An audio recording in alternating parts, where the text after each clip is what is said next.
ಹಣದ ಹಪಹಪಿಗೆ ಬಿದ್ದರೆ ಮನುಷ್ಯ ಎಷ್ಟು ಕ್ರೂರಿಯಾಗಬಹುದು ಅನ್ನೋದಕ್ಕೆ ಈ ಪುಣೆಯ ಲೋಹಗಢ್ ಕೋಟೆಯಲ್ಲಿ ನಡೆದಿರ್ತಕ್ಕಂಥ ಭೀಕರ ಘಟನೆಯೇ ಸಾಕ್ಷಿ.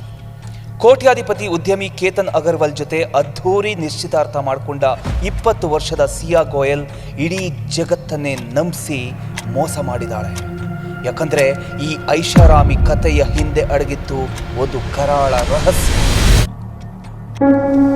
ಇಲ್ಲಿ ಟ್ವಿಸ್ಟ್ ಏನು ಅಂದರೆ, ಸಿಯಾ ತನಗೆ ನಿಶ್ಚಿತಾರ್ಥ ಆಗೋಕ್ಕೂ ಮೊದಲೇ ತನ್ನ ಬಾಯ್ ಫ್ರೆಂಡ್ ಚೇತನ್ ಚೌಧರಿ ಜೊತೆ ಗುಟ್ಟಾಗಿ ಮದುವೆ ಆಗಿದ್ಲು.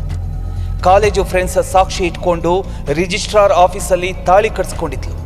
ಆದರೆ ಯಾವಾಗ ಕೇತನ್ ಕುಟುಂಬದವರು ಮದುವೆಗಾಗಿ ಆಕೆಯ ಅಸಲಿ ಡಾಕ್ಯುಮೆಂಟ್ಸ್ಗಳನ್ನು ಕೇಳಿದ್ರೋ ಅಲ್ಲಿ ಆಕೆಗೆ ನಡುಕ ಶುರು ಆಗ್ಬಿಡ್ತು.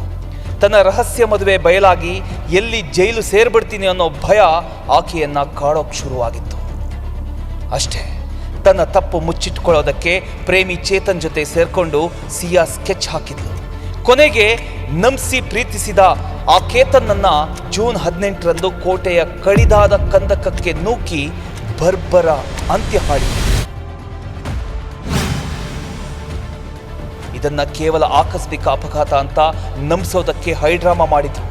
ಆದರೆ ಕಾನೂನಿನ ಕಣ್ಣಿಗೆ ಮಣ್ಣೆರ್ಚೋದಕ್ಕೆ ಸಾಧ್ಯನೇ ಇಲ್ಲ ಅಂತ ಅವರಿಗೆ ಗೊತ್ತಿರಲಿಲ್ಲ ಅನ್ಸುತ್ತೆ. ಕೊನೆಗೂ ಪೊಲೀಸರ ಹದ್ದಿನ ಕಣ್ಣಿನ ತನಕೆ ಇನ್ಸ್ಟಾಗ್ರಾಮ್ನಿಂದ ಡಿಲೀಟ್ ಆಗಿದ್ದ ಆ ಮದುವೆ ಫೋಟೋಗಳನ್ನೇ ಸಾಕ್ಷಿಯಾಗಿ ಹಿಡಿದು ಇಬ್ಬರನ್ನ ಕೂಡ ಕಂಬಿ ಎಣಿಸುವಂತೆ ಮಾಡಿತು. ಪ್ರೀತಿಯ ಹೆಸರಲ್ಲಿ ನಂಬಿಕೆ ದ್ರೋಹ ಮಾಡಿರ್ತಕ್ಕಂಥ ಇವರಿಗೆ ಕಠಿಣ ಶಿಕ್ಷೆ ಆಗಲೇಬೇಕು. ಇದರ ಬಗ್ಗೆ ನಿಮ್ಮ ಅಭಿಪ್ರಾಯವನ್ನ ಕಮೆಂಟ್ ಮಾಡಿ.